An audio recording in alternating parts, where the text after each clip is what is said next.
पुनबु universal family organisation खनबा असिना कोई Facebook ता मयांगी महोमदा सोशल मीडिया दा मियोइब खुनाइना लेरिबा कोई युम हैना खनबा असिना कोई मियोइब खुदिमकी कोई युम युमना लेरिबा युमभम मयामसिना आइगी पुंसी खोंगचे तोंगान तोंगाना पूरे चली अमसुंग अखोगी अवाना ताबा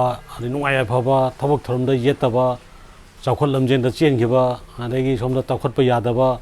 इराकनरगा लेहौबा अनायक लेहौबा अचौबा अनाबा कैंसर न चिंबा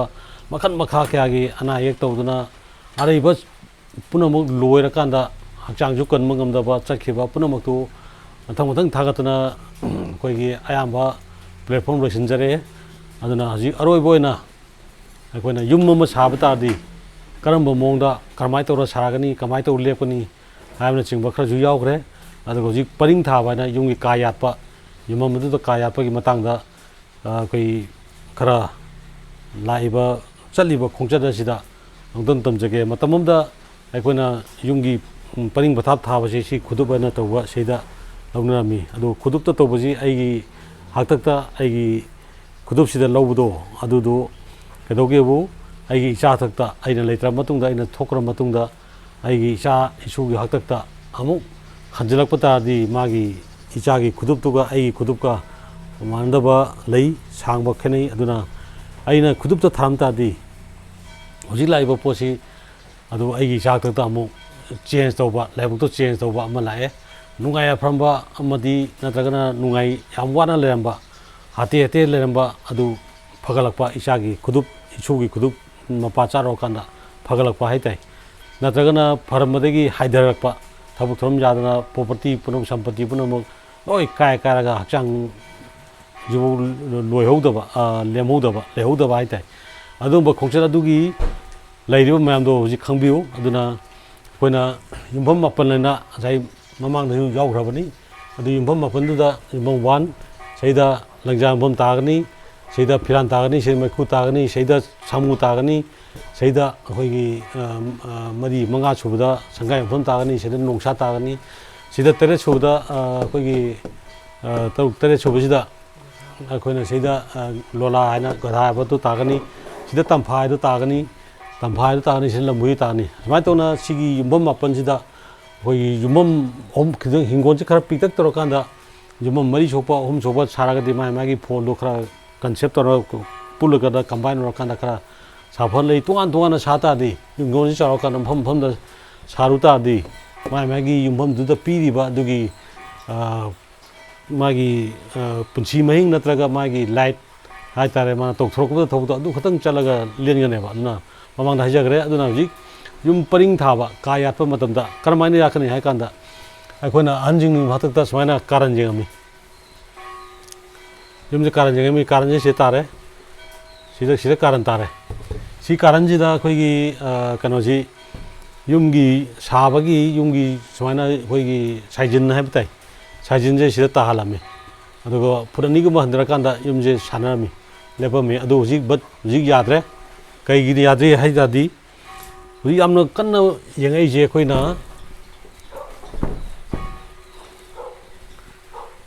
मुन्ना तासमबियु अखोइना हजिक येंगैजे हिंगोनजिदा सिगी हिंगोनजी फुट यांखैनी नत्रगा फुट हुंपुनी चामनी हाइबा पोट लेरकांदा अखोइगी हिंगोनजिदा अखोइगी छंदोंग का जावाइना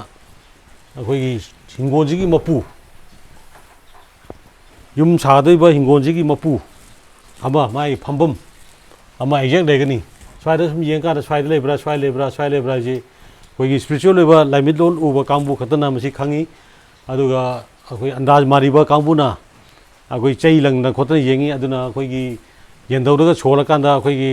येंदौजे लंथोकरांदा समाना सिदगी मु स्वाइ तिंगाकांदा अखोइगी खुदसिना येंदौदुदगी चईदुदगी सांगबा हेलाकांदा युमभम पीरे हाकांदा अंदाज मारिबा हाइ कौवे मदो अंदाज मारिबा कौरकांदा अखोइगी युमगी युमभमजी पीनै अदुदा लाइदौजे स्वाइ थर्मगा यानी याना लेमनी अदु मारिबनी मारिबादी कैदगे वो अंदाज चौराफा में येंगा तौबनी अदो हजिक कैदरे हाकांदा ख्वाइदगी लुबा पोट ꯃꯐꯝꯅꯤ ꯄꯨꯡꯐꯝ ꯃꯐꯝꯅꯤ ꯑꯩꯅ ꯍꯥꯏꯖꯒꯗꯣꯏꯁꯦ ꯌꯨꯝꯁꯤ ꯁꯨꯃꯥꯏꯅ ꯑꯩꯈꯣꯏ ꯁꯤ ꯐꯨꯠ ꯆꯥꯝꯃ ꯁꯤ ꯐꯨꯠ ꯆꯥꯝꯃ ꯁꯥꯡꯉꯦ ꯈꯜꯂꯁꯤ ꯐꯨꯠ ꯆꯥꯝꯃꯅꯤ ꯁꯤ ꯁꯥꯡꯉꯤꯁꯦ ꯑꯩꯈꯣꯏꯒꯤ ꯍꯤꯡꯒꯣꯜꯒꯤ ꯑꯁꯥꯡꯕ ꯁꯤ ꯅꯣꯡꯄꯣꯛ ꯂꯩꯔꯦ ꯁꯤ ꯃꯈꯥ ꯂꯩꯔꯦ ꯁꯤ ꯑꯋꯥꯡ ꯂꯩꯔꯦ ꯁꯤ ꯃꯅꯤꯡ ꯂꯩꯔꯦ ꯁꯨꯃꯥꯏꯅ ꯐꯨꯠ ꯆꯥꯝꯃ ꯁꯥꯡꯉꯦ ꯁꯤ ꯄꯥꯛꯑꯦ ꯀꯩꯗꯧꯔꯦ 80 ꯐꯨꯠ ꯄꯥꯛꯑꯦ ꯁꯤ 80 ꯐꯨꯠ ꯄꯥꯛꯄꯁꯤꯗ ꯑꯩꯈꯣꯏꯅ ꯌꯦꯡꯒꯗꯣꯏꯁꯤ ꯄꯨꯛꯅꯤꯡ ꯆꯪꯅ ꯇꯥꯕꯤꯌꯨ ꯃꯌꯥꯝꯁꯨ ꯑꯗꯨꯒ ꯃꯨꯟꯅ ꯌꯦꯡꯕꯤꯌꯨ ꯁꯤꯒꯤ ꯃꯐꯝꯁꯦ ꯍꯦꯛ ꯇꯥꯗ꯭ꯔꯕ ꯑꯩꯅ ꯍꯥꯏꯔꯤꯕ ꯃꯐꯝꯁꯦ ꯇꯥꯗꯕ ꯑꯩꯈꯣꯏ ꯌꯨꯝ ꯂꯦꯞꯄ ꯃꯇꯝꯗ ꯌꯨꯝ ꯁꯥꯔ ꯃꯇꯝꯗ ꯌꯨꯝꯁꯦ ꯃꯪꯉꯝ ꯁꯥꯂꯣꯏ ꯌꯨꯝꯁꯦ ꯃꯇꯝ ꯁꯥꯡꯅ ꯆꯪꯉꯛꯀꯅꯤ ꯑꯗꯨꯒ ꯑꯩꯈꯣꯏꯒꯤ ꯂꯩꯕ ꯀꯥꯟꯗꯁꯨ ꯑꯩꯈꯣꯏꯒꯤ ꯍꯤꯡꯉꯤ ꯆꯥꯔꯤ ꯊꯛꯏ ꯍꯥꯏꯔꯒ ꯁꯨꯔꯤ ꯅꯣꯝꯃꯤ ꯍꯥꯏꯔꯒ ꯄꯪꯍꯤꯡꯗ ꯍꯤꯡꯕ ꯄꯪꯂꯩ ꯂꯩꯕ ꯑꯩꯈꯣꯏꯒꯤ ꯑꯆꯧꯕ ꯂꯩꯕꯥꯛꯀꯤ ꯐꯝꯅꯥꯏꯕ ꯑꯣꯏꯗꯅ ꯑꯩꯈꯣꯏꯒꯤ ꯃꯪꯉꯝ ꯁꯥꯟꯗꯅ ꯑꯩꯈꯣꯏꯒꯤ ꯃꯤꯅ ꯕꯦꯕꯥꯔ ꯇꯧꯕ ꯔꯦꯁꯄꯦꯛ ꯇꯧꯕ ꯍꯥꯏꯕ ꯄꯣꯠꯇꯣ ꯑꯣꯏꯔꯣꯏ ꯑꯗꯨꯅ ꯁꯤꯒꯤ ꯃꯐꯝꯁꯤ ꯑꯩꯈꯣꯏꯅ ꯁꯨꯝ ꯌꯦꯡꯀꯥꯟꯗ ꯍꯤꯡꯒꯣꯜ ꯁꯟꯗꯣꯡ ꯃꯄꯥꯁꯦ ꯁꯤꯗ ꯇꯥꯔꯕ ꯁꯟꯗꯣꯡ ꯃꯄꯥꯁꯦ ꯇꯥꯔꯦ ꯈꯜꯂꯅꯤ ꯁꯤ ꯄꯣꯏꯟꯁꯤ ꯑꯩꯈꯣꯏꯒꯤ ꯀꯗꯥꯖꯤꯠ ꯑꯣꯏ ꯑꯩꯈꯣꯏꯅ ꯐꯨꯠ ꯑꯃꯒꯤ ꯑꯦꯔꯤꯌꯥꯗ ꯄꯤꯛꯑꯕꯗ ꯐꯨꯠ ꯑꯃꯒꯤ ꯑꯦꯔꯤꯌꯥꯗ ꯃꯥꯒꯤ ꯗꯥꯏꯃꯤꯇꯔꯁꯤꯗ ꯃꯉꯥꯜ ꯑꯃ ꯐꯨꯗꯣꯛꯑꯒ ꯎꯒꯅꯤ ꯁꯤ ꯃꯄꯥꯁꯦ ꯀꯅꯥꯒꯨꯝꯕ ꯑꯃꯅ ꯑꯩꯈꯣꯏꯒꯤ ꯐꯧꯔꯥꯃꯨꯛ ꯍꯥꯏꯗꯤ ꯐꯨꯠ 3ꯒꯤ ꯑꯦꯔꯤꯌꯥꯗ ꯄꯥꯛꯄ ꯑꯦꯔꯤꯌꯥ ꯑꯣꯏꯗꯅ ꯃꯉꯥꯜ ꯐꯨꯗꯣꯛꯑꯒ ꯂꯩ ꯑꯗꯨ ꯀꯅꯥꯒꯨꯝꯕꯅ ꯐꯧꯔꯥ ꯄꯥꯛꯄꯁꯨ ꯌꯥꯎꯏ ꯍꯤꯡꯒꯣꯜꯁꯤ ꯆꯥꯎꯔꯒꯗꯤ ꯑꯗꯨꯝ ꯃꯥꯒꯤ ꯃꯉꯥꯜꯁꯦ ꯆꯥꯎꯅ ꯐꯨꯗꯣꯛꯑ ꯂꯩ ꯑꯗꯨꯅ ꯑꯗꯨꯒꯤ ꯃꯉꯥꯜꯗꯨꯗ ꯑꯩꯈꯣꯏꯅ ꯌꯨꯝꯁꯦ ꯐꯨꯠ ꯆꯥꯝꯃ ꯁꯥꯡ ꯇꯥꯔꯗꯤ ꯑꯩꯈꯣꯏꯅ ꯌꯨꯝꯁꯦ ꯌꯨꯡꯅ ꯁꯥꯔꯒꯅꯤ ꯅꯠꯇ꯭ꯔꯒ ꯐꯩꯅ ꯁꯥꯔꯅꯤ ꯍꯥꯏꯕ ꯐꯩꯅ ꯁꯥꯔꯒꯅ ꯌꯨꯡꯅ ꯁꯥꯕꯒꯤ ꯄꯣꯠꯇꯨꯅ ꯑꯩꯈꯣꯏꯅ ꯁꯤꯗ ꯐꯨꯠ 95ꯁꯤ ꯑꯩꯈꯣꯏꯒꯤ ꯐꯨꯠ 50ꯅꯤ ꯁꯣꯝꯗ ꯐꯨꯠ 10 ꯂꯩꯍꯧꯔꯦ ꯈꯜꯂꯣ ꯁ꯭ꯋꯥꯏꯗ ꯇꯧꯔꯀꯥꯟꯗ ꯐꯨꯠ 45 ꯂꯦꯡꯁꯤ ꯍꯥꯏꯗꯤ ꯑꯁꯥꯡꯕꯁꯤ ꯐꯨꯠ 95 ꯂꯧꯔꯦ ꯑꯗꯩ 35 ꯄꯥꯛꯑꯦ ꯁꯤ ꯕ꯭ꯔꯦꯁꯁꯦ sida terang apa sida nimfu apa sida terang sumai tauna lerakanda ꯑꯩꯈꯣꯏꯅ ꯀꯩꯗꯧꯅꯤ ꯍꯥꯏ ꯀꯥꯟꯗ ꯁꯤꯒꯤ ꯃꯈꯣꯡꯁꯤ ꯃꯩꯔꯝ ꯀꯧꯏ ꯃꯩꯔꯝꯒꯤ ꯃꯈꯣꯡ ꯌꯨꯝꯒꯤ ꯃꯩꯔꯝꯒꯤ ꯃꯈꯣꯡꯁꯤꯗ ꯑꯩꯈꯣꯏꯅ ꯈ꯭ꯋꯥꯏꯒꯤ ꯍꯥꯟꯅ ꯐꯥꯔꯁ ꯄ꯭ꯔꯥꯏꯌꯣꯔꯤꯇꯤ ꯁꯤꯒꯤ ꯄꯤꯇꯥꯁꯤ ꯑꯩꯈꯣꯏꯅ ꯊꯥꯅꯤ ꯀꯃꯥꯏꯅ ꯊꯥꯅꯤ ꯍꯥꯏ ꯀꯥꯟꯗ ꯁꯤꯒꯤ ꯄꯤꯇꯥꯁꯦ ꯑꯩꯈꯣꯏꯅ ꯃꯥꯒꯤ ꯐꯨꯠ ꯃꯁꯤꯡꯁꯤ ꯂꯧꯔꯛꯄ ꯃꯇꯝꯗ ꯁꯤꯒꯤ ꯄꯤꯇꯥ ꯃꯆꯤꯟꯁꯤ ꯁꯤ ꯂꯩꯗꯣꯏ ꯃꯈꯣꯡꯁꯤ ꯃꯈꯣꯡꯁꯤꯗ ꯁꯨꯃꯥꯏꯅ ꯄꯥꯏꯅꯤ ꯃꯀꯣꯛꯁꯦ ꯁꯣꯝꯗꯒꯤ ꯑꯣꯟꯁꯤꯜꯂꯒ ꯄꯥꯏꯔꯕ ꯌꯥꯗꯦ ꯁꯨꯃꯥꯏꯅ ꯑꯣꯟꯁꯤꯟꯕ ꯌꯥꯗꯦ ꯃꯥꯗꯤ ꯑꯍꯧꯕ ꯁ꯭ꯇꯥꯔꯇꯤꯡ ꯒꯤꯚꯤꯡ ꯑꯍꯧꯕꯅꯤ ꯑꯗꯨꯅ ꯁꯤꯗ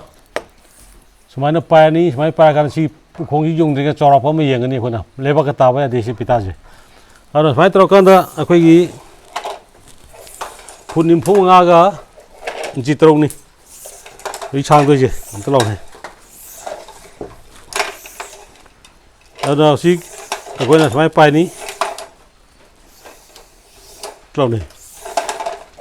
ꯁꯤ ꯐꯨꯠ 95ꯁꯤ ꯇꯤꯡꯊꯣꯛꯄꯤꯔꯣ ꯇꯤꯡꯊꯣꯛ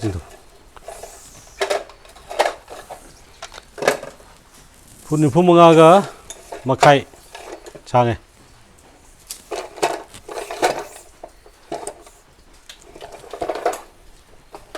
ꯐꯨꯠ 95 ꯃꯈꯥꯏꯁꯦ ꯑꯩꯈꯣꯏꯅ ꯁꯤ ꯄꯣꯏꯟꯁꯤꯗ ꯑꯗꯨꯃꯥꯏꯅ ꯂꯧꯔꯅꯤ ꯁꯤꯗ 95ꯒ ꯏꯟꯆꯤ 3ꯁꯦ ꯁꯨꯃꯥꯏꯅ ꯇꯥꯔꯀꯥꯟꯗ ꯁꯤ ꯄꯤꯇꯥꯁꯤ ꯇꯥꯗꯕꯤꯗ ꯑꯩꯈꯣꯏꯅ ꯁꯣꯝꯗꯒꯤ ꯁꯨꯃꯥꯏꯅ ꯃꯆꯤꯟꯁꯤ ꯁꯨꯃꯥꯏꯅ ꯊꯥꯔꯀꯥꯟꯗ ꯆꯥꯎꯔꯥꯛꯄ ꯑꯃ ꯌꯦꯡꯉꯅꯤ ꯁꯨꯃꯥꯏꯅ ꯐꯨꯠ ꯑꯃ ꯁꯨꯃꯥꯏꯅ ꯇꯧꯔꯒ ꯆꯠꯂꯀꯥꯟꯗ ꯁꯤ ꯐꯨꯠ 95 ꯇꯥꯕꯁꯤ ꯁꯤ ꯃꯀꯣꯛꯇꯒꯤ ꯁꯣꯝꯗ ꯉꯁꯥꯏꯒꯤ ꯐꯨꯠ 95ꯒꯤ ꯃꯆꯩꯁꯤ ꯇꯧꯔꯀꯥꯟꯗ ꯑꯩꯈꯣꯏꯅ ꯌꯦꯡꯉꯅꯤ ꯑꯥꯏꯗꯤꯌꯥ ꯑꯃ ꯌꯦꯡꯉꯅꯤ ꯑꯗꯨꯒ ꯁꯤ ꯀꯝꯄꯥꯁ ꯍꯥꯏꯅ ꯑꯩꯈꯣꯏꯒꯤ ꯐꯣꯟꯗꯁꯨ ꯌꯥꯎꯕꯅꯤ ꯑꯗꯨꯒ ꯀꯝꯄꯥꯁ ꯑꯩꯈꯣꯏꯒꯤ ꯖꯣꯃꯦꯇ꯭ꯔꯤ ꯀꯩꯅꯣꯒꯤ ꯑꯃ ꯂꯩꯕꯅꯤ ꯑꯗꯨꯗ ꯑꯦꯡꯒꯜꯁꯦ ꯂꯧꯒꯅꯤ ꯁꯤꯁꯤ ꯁꯣꯝꯗ ꯂꯩꯗꯣꯏꯁꯤ 90 ꯗꯤꯒ꯭ꯔꯤꯅꯤ 90 ꯗꯤꯒ꯭ꯔꯤꯅꯤ ꯁꯤꯗ ꯂꯩꯗꯣꯏꯁꯦ ꯁꯣꯝꯗ ꯂꯩꯗꯣꯏꯅ 0 ꯗꯤꯒ꯭ꯔꯤꯅꯤ 0 ꯗꯤꯒ꯭ꯔꯤ ꯁꯣꯝꯗꯅ ꯀꯌꯥ ꯇꯥꯔꯦ 180 ꯗꯤꯒ꯭ꯔꯤꯅꯤ ꯁꯨꯃꯥꯏꯅ ꯇꯧꯅ ꯁꯤꯒꯤ 90 ꯗꯤꯒ꯭ꯔꯤꯁꯦ ꯁꯤꯁꯦ 100 ꯐꯥꯎꯕ ꯇꯉꯥꯏ ꯐꯗꯅ 100 ꯐꯥꯎꯕ ꯂꯧꯕ ꯌꯥꯏ 110 ꯐꯥꯎ ꯂꯧꯕ ꯌꯥꯏ ꯃꯩꯔꯝꯗ ꯂꯩꯕ ꯈꯥꯌꯨꯝ ꯂꯩꯕ ꯍꯥꯏꯗꯣ ꯑꯗꯨꯃꯥꯏꯅ ꯇꯧꯔꯀꯥꯟꯗ ꯁꯤꯗ ꯑꯩꯈꯣꯏꯅ ꯎꯆꯨꯛ ꯌꯨꯡꯉꯅꯤ ꯁꯤꯗ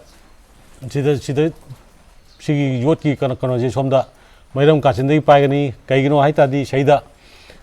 ꯍꯧꯗꯣꯏꯁꯦ ꯑꯩꯈꯣꯏꯒꯤ ꯑꯁꯤ ꯂꯝꯕꯤ ꯑꯃꯗꯤ ꯑꯆꯪꯕ ꯂꯝꯕꯤ ꯇꯤꯡꯃꯨ ꯐꯠꯇꯕ ꯂꯥꯏꯃꯨ ꯐꯠꯇꯕ ꯃꯌꯥꯝꯒꯤ ꯍꯤꯡꯒꯣꯜ ꯃꯁꯥ ꯍꯤꯡꯒꯣꯜꯁꯤꯗ ꯁꯤꯒꯤ ꯍꯤꯡꯒꯣꯜꯁꯤꯗ ꯂꯥꯛꯀꯗꯧꯕ ꯑꯩꯈꯣꯏꯒꯤ ꯑꯁꯤ ꯂꯝꯕꯤ 19 ꯊꯤꯡꯕꯤꯌꯣꯅ 19 ꯊꯤꯡꯕꯤꯌꯣꯅ ꯍꯥꯏꯔꯅꯤ ꯑꯆꯪ ꯊꯣꯡ 19 ꯍꯥꯡꯕꯤꯌꯣꯅ ꯍꯥꯏꯔꯅꯤ ꯁꯨꯃꯥꯏꯅ ꯇꯧꯅ ꯍꯥꯏꯔꯤꯕ ꯄꯣꯠꯁꯤꯗ ꯁꯤ ꯃꯥ ꯍꯧꯒꯅꯤ ꯃꯥꯁꯤ ꯗꯤꯒ꯭ꯔꯤ ꯌꯦꯡꯍꯧꯔꯀꯥꯟꯗ ꯑꯩꯈꯣꯏꯅ ꯑꯃꯨꯛ ꯍꯟꯅ ꯋꯥꯟꯁ ꯑꯃꯨꯛ ꯌꯨꯡꯈꯤꯕꯗꯒꯤ ꯑꯃꯨꯛ ꯍꯟꯅ ꯂꯦꯡꯗꯅꯕ ꯑꯩꯈꯣꯏꯅ ꯌꯥꯝ ꯀꯟꯅ ꯍꯣꯠꯅꯒꯗꯕꯅꯤ ꯑꯗꯨꯒ ꯁꯤꯗ ꯇꯧꯔꯀꯥꯟꯗ 45 ꯐꯤꯠꯇꯣ 45ꯀ 45 ꯁꯨꯃꯥꯏꯅ ꯇꯧꯔꯒ ꯁꯤ ꯇꯦꯟꯕ ꯕꯣꯠꯇ ꯍꯥꯏꯕ ꯋꯥꯅꯤ ꯁꯤ ꯄꯥꯏꯔꯤꯁꯤ ꯈꯪꯅꯅꯕ ꯍꯥꯏꯖꯕꯅꯤ ꯁꯤ ꯄꯣꯠꯁꯤ ꯁꯤꯗ ꯊꯦꯡꯉꯀꯥꯟꯗ ꯑꯩꯈꯣꯏꯅ ꯁꯣꯝꯗ 45 ꯐꯨꯠꯀꯤ 45 ꯍꯥꯞꯁꯦ ꯖꯤ ꯇꯔꯨꯛꯁꯦ ꯁꯤꯗ ꯁꯨꯃꯥꯏꯅ ꯇꯥꯍꯜꯂꯀꯥꯟꯗ ꯑꯩꯈꯣꯏꯅ ꯎꯆꯨꯛ ꯑꯃ ꯌꯨꯡꯒꯅꯤ ꯁꯤꯗ ꯁꯣꯝꯗ ꯑꯃ ꯌꯨꯡꯒꯅꯤ ꯑꯗꯨꯃꯥꯏꯅ ꯇꯧꯅ ꯃꯥꯒꯤ ꯗꯤꯒ꯭ꯔꯤꯗꯨ ꯆꯥꯎꯔꯥꯛꯄ ꯑꯃ ꯂꯧꯍꯧꯔꯅꯤ 110 ꯐꯥꯎꯕ ꯌꯥꯏ ꯑꯗꯩ ꯍꯦꯟꯅ ꯂꯩꯊꯔꯗꯤ ꯌꯥꯝ ꯄꯥꯡꯗ꯭ꯔꯦ ꯄꯥꯡꯗꯕ ꯍꯧꯔꯦ ꯑꯗꯨꯅ ꯌꯥꯔꯒꯗꯤ 90 100 95 ꯁ꯭ꯋꯥꯏꯗ ꯂꯩꯔꯒꯗꯤ ꯈ꯭ꯋꯥꯏꯗꯒꯤ ꯐꯔꯦ ꯍꯥꯏꯇꯥꯏ ꯑꯗꯨꯒ ꯁꯤꯗ ꯑꯃꯨꯛ ꯁꯨꯃꯥꯏꯅ ꯑꯃꯨꯛ ꯄꯥꯏꯔꯛꯑꯅꯤ ꯁꯤ ꯌꯣꯠꯁꯦ ꯁꯣꯝꯗꯒꯤ ꯆꯤꯡꯁꯤꯟꯕ ꯌꯥꯗꯦ ꯁꯣꯝꯗꯒꯤ ꯁꯨꯃꯥꯏꯅ ꯇꯧꯔ ꯆꯤꯡꯁꯤꯟꯕꯤꯒꯅꯨ ꯁꯣꯝꯗꯒꯤ ꯆꯤꯡꯁꯤꯟꯕꯤꯒꯅꯨ ꯁꯨꯃꯥꯏꯅ ꯌꯣꯠꯁꯦ ꯁꯣꯝ ꯄꯥꯏꯔꯒꯅ ꯁꯣꯝꯗ ꯄꯥꯏꯕꯤꯔꯣ ꯁꯨꯃꯥꯏꯅ ꯄꯥꯏꯕꯤꯔꯣ ꯑꯗꯨꯒ ꯁꯤꯗ ꯑꯩꯈꯣꯏꯅ ꯁꯤꯗ ꯄꯥꯏꯔꯀꯥꯟꯗ ꯑꯩꯈꯣꯏꯅ ꯁꯤꯗ 15ꯒ ꯃꯈꯥꯏ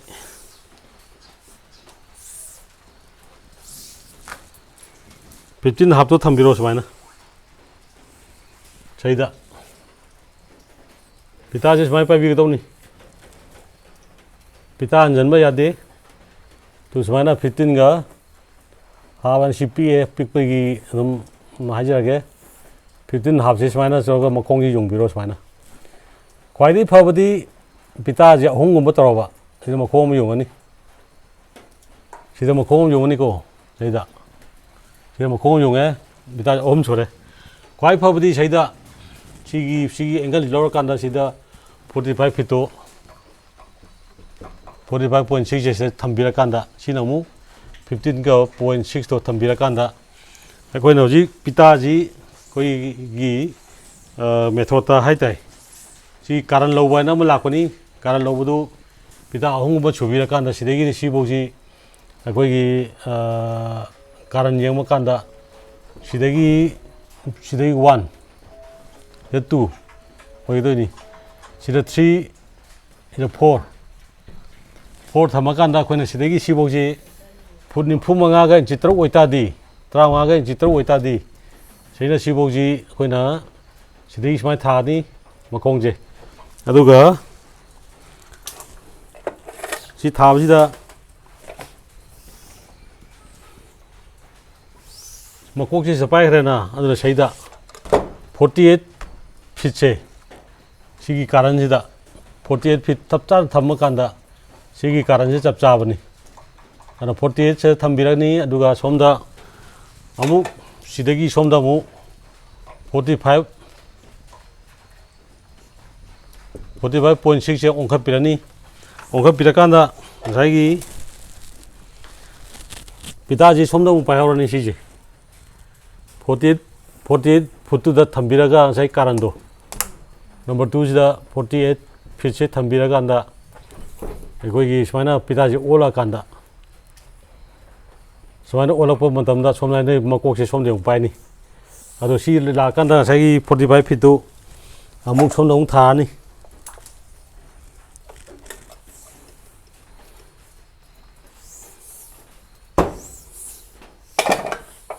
ꯀ ꯍꯥꯞꯁꯦ ꯁꯤ ꯑꯃꯨꯛ ꯇꯥꯔꯅꯤ ꯁꯤꯗ ꯑꯗꯣ ꯁꯤꯗ ꯁꯤ ꯇꯥꯍꯜꯂꯀꯥꯟꯗ ꯁꯤꯒꯤ ꯄꯣꯠꯁꯤ ꯁꯤꯗꯒꯤ ꯑꯃꯨꯛ ꯌꯣꯠꯀꯤ ꯀꯩꯅꯣꯁꯤ ꯑꯃꯨꯛ ꯁꯣꯝꯗ ꯑꯃꯨꯛ ꯄꯥꯏꯕꯤꯔꯅꯤ ꯁꯨꯃꯥꯏꯅ ꯑꯃꯨꯛ ꯄꯥꯏꯔꯅꯤ ꯁꯨꯃꯥꯏꯅ ꯄꯥꯏꯔꯀꯥꯟꯗ ꯁꯣꯝꯗ ꯆꯤꯡꯒꯅꯤ ꯁꯤꯒꯤ ꯉꯁꯥꯏꯒꯤ ꯁꯤꯗ ꯂꯩꯕ 15.6ꯁꯦ ꯁꯤꯁꯦ ꯑꯃꯨꯛ 15.6ꯁꯦ ꯑꯃꯨꯛ ꯁꯨꯃꯥꯏꯅ ꯊꯝꯕꯤꯔꯀꯥꯟꯗ ꯁꯣꯝꯗꯒꯤ ꯑꯃꯨꯛ ꯄꯤꯇꯥꯁꯤ ꯁꯣꯝꯗꯒꯤ ꯁꯨꯃꯥꯏꯅ ꯆꯤꯡꯕ ꯌꯥꯗꯦ ꯁꯨꯃꯥꯏꯅ ꯆꯤꯡꯕ ꯌꯥꯗꯦ ꯀꯥꯔ ꯂꯧꯕꯗ ꯁꯤꯁꯨ ꯁꯣꯝꯗ ꯁꯨꯃꯥꯏꯅ ꯆꯤꯡꯉꯛꯀꯗꯕꯅꯤ ꯁꯤꯅ ꯑꯃꯨꯛ ꯁꯣꯝꯗꯒꯤ ꯁꯨꯃꯥꯏꯅ ꯆꯤꯡꯉꯛꯀꯗꯕꯅꯤ ꯃꯥꯒꯤ ꯄꯣꯠꯁꯦ ꯁꯨꯃꯥꯏꯅ ꯆꯤꯡꯉꯛꯀꯗꯕꯅꯤ ꯁꯣꯝꯗ ꯆꯤꯡꯉꯛꯄꯗ ꯉꯁꯥꯏꯒꯤ 48ꯀ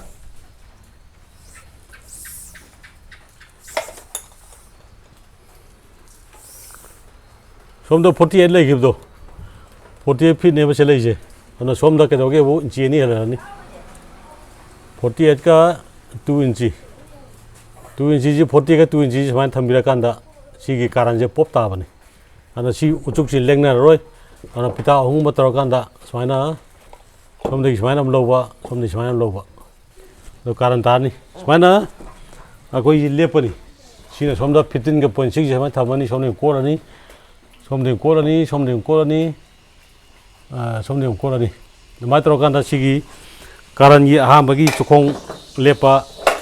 ꯂꯣꯏꯔꯦ ꯍꯥꯏꯇꯥꯔꯦ ꯁꯤ ꯂꯣꯏꯔ ꯃꯇꯨꯡꯗ ꯑꯩꯈꯣꯏ ꯍꯧꯖꯤꯛ ꯀꯩꯗꯧꯅꯤ ꯍꯥꯏ ꯀꯥꯟꯗ ꯑꯩꯈꯣꯏꯅ ꯁꯤ ꯃꯨꯊꯠꯆꯒꯦ ꯑꯩꯈꯣꯏ ꯀꯥ ꯑꯍꯨꯝ ꯊꯣꯛꯁꯤꯔ ꯃꯔꯤ ꯊꯣꯛꯀꯦꯔꯥ ꯀꯥ ꯑꯍꯨꯝ ꯊꯣꯛꯄꯗ ꯑꯩ ꯍꯥꯏꯖꯔꯒꯦ ꯀꯥ ꯃꯔꯤ ꯊꯣꯛꯄ ꯌꯥꯏ ꯁꯤꯗ ꯑꯗꯨꯒ ꯀꯥ ꯑꯍꯨꯝꯗ ꯂꯦꯞꯄꯒꯦ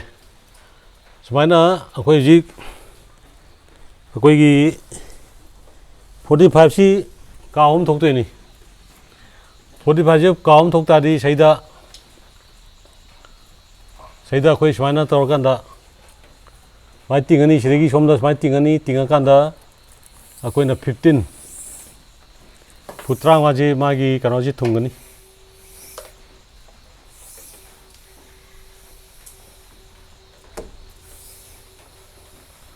ꯐꯨꯠ 35ꯁꯤ ꯐꯨꯠ 35ꯁꯤ ꯁꯤꯗꯒꯤ ꯄꯥꯏꯔꯀꯥꯟꯗ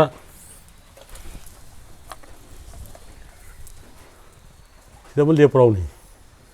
ꯁꯤꯗꯒꯤ ꯁꯨꯃꯥꯏꯅ ꯄꯥꯏꯔꯀꯥꯟꯗ ꯑꯩꯈꯣꯏꯅ ꯐꯨꯠ 35ꯁꯤ ꯁꯤꯗ ꯀꯥ ꯑꯃ ꯁꯤ ꯌꯥꯠꯂꯅꯤ ꯁꯤꯗ ꯀꯥ ꯑꯃ ꯁꯤꯗ ꯌꯥꯠꯂꯅꯤ ꯁꯤꯗ ꯑꯩꯈꯣꯏꯅ ꯍꯧꯖꯤꯛ ꯀꯩꯗꯧꯅꯤ ꯍꯥꯏ ꯀꯥꯟꯗ ꯑꯩꯈꯣꯏꯒꯤ ꯀꯩꯅꯣꯁꯤ ꯎꯆꯨꯛ ꯁꯤꯒꯤ ꯄꯥꯎ ꯈꯨꯌꯥꯏꯁꯦ ꯁꯤꯗꯩꯅ ꯁꯤ ꯁꯥꯡꯕ ꯁꯤꯒꯤ ꯃꯁꯟꯁꯤ ꯁꯥꯡꯕ ꯌꯨꯝꯕꯨꯗꯨꯒꯤ ꯑꯩꯈꯣꯏꯒꯤ 34 ꯂꯧꯅꯤ ꯎꯆꯨꯛ 34 ꯂꯧꯅꯤ ꯁꯨꯃꯥꯏꯅ ꯇꯧꯕ 34 ꯂꯧꯔꯅꯤ 14 ꯁꯨꯃꯥꯏꯅ ꯇꯨꯝꯕ 14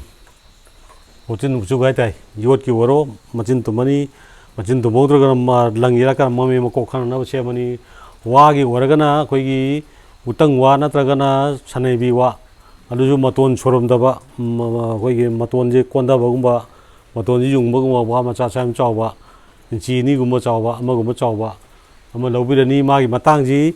ꯋꯥꯗ ꯑꯣꯏꯔꯒꯅ ꯋꯥ ꯃꯇꯥꯡ ꯑꯃ ꯌꯥꯅꯤ ꯑꯗꯣ ꯃꯇꯥꯡ 2 ꯁꯨꯕ ꯌꯥꯔꯣꯏ ꯁꯤ ꯇꯥꯕꯗꯣ ꯌꯥꯗꯦ ꯑꯗꯨꯒ 3 ꯁꯨꯔꯒꯅ ꯃꯇꯥꯡ 3ꯗ ꯀꯛꯄꯤꯔꯅꯤ ꯁꯤ ꯌꯧꯅ ꯁꯥꯡꯕ ꯑꯃ ꯃꯁꯟ ꯌꯧꯕ ꯁꯥꯡꯕ ꯑꯃ 34 ꯁꯦꯝꯕꯤꯔꯅꯤ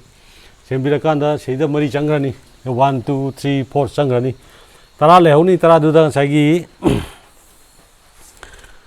ꯑꯩꯈꯣꯏ ꯅꯍꯥꯟ ꯋꯥ ꯁꯦꯝꯕ ꯂꯩꯌꯦꯕ ꯂꯪꯕꯗꯣ ꯑꯗꯨꯃꯥꯏꯅ ꯇꯧꯅ ꯃꯀꯣꯛꯇꯨ ꯑꯃꯅ ꯁꯨꯃꯥꯏꯅ ꯃꯀꯣꯛ ꯁꯨꯃꯥꯏꯅ ꯑꯣꯏꯕ ꯁꯤ ꯃꯀꯣꯛ ꯑꯣꯏꯔꯦ ꯈꯜꯂꯁꯤ ꯑꯃ ꯁꯨꯃꯥꯏꯅ ꯄꯥꯏꯔꯅꯤ ꯑꯗꯨꯒ ꯑꯩꯈꯣꯏꯒꯤ ꯋꯥ 9 ꯑꯃꯅ ꯁꯨꯃꯥꯏꯅ ꯄꯝꯃꯅꯤ ꯁꯨꯃꯥꯏꯅ ꯄꯝꯃꯒ ꯃꯃꯥꯡ ꯑꯣꯜꯂꯀꯥꯟꯗ ꯑꯩꯈꯣꯏꯒꯤ ꯂꯥꯏꯔꯣꯟ ꯊꯥꯕ ꯌꯥꯏ ꯁꯨꯃꯥꯏꯅ ꯇꯧꯔꯒ ꯁꯨꯃꯥꯏꯅ ꯄꯥꯏꯔꯒ ꯑꯩꯈꯣꯏꯒꯤ ꯂꯥꯏꯔꯣꯟ ꯊꯥꯅꯤ ꯂꯥꯏꯔꯣꯟꯁꯦ ꯀꯩ ꯍꯥꯏꯅꯤ ꯍꯥꯏ ꯀꯥꯟꯗ ꯁꯤꯗ ꯃꯩꯔꯥ ꯑꯃ ꯙꯨꯞ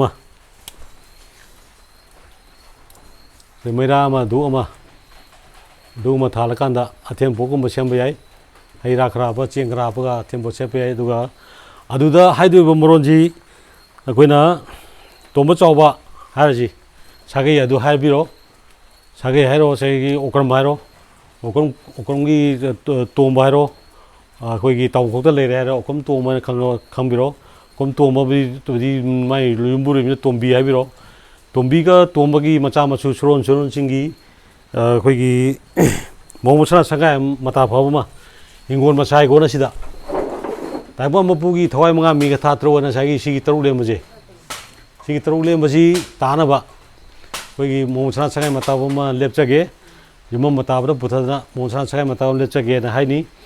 ꯑꯗꯨꯒ ꯊꯧꯔꯝ ꯑꯁꯤꯗ ꯄꯥꯡꯉꯤꯕ ꯊꯧꯔꯝ ꯑꯁꯤꯗ ꯈꯨꯡꯒꯪ ꯑꯁꯤꯕꯨ ꯀꯣꯜꯂꯤꯕ ꯇꯥꯎꯟꯈꯣꯛ ꯂꯝꯗꯤ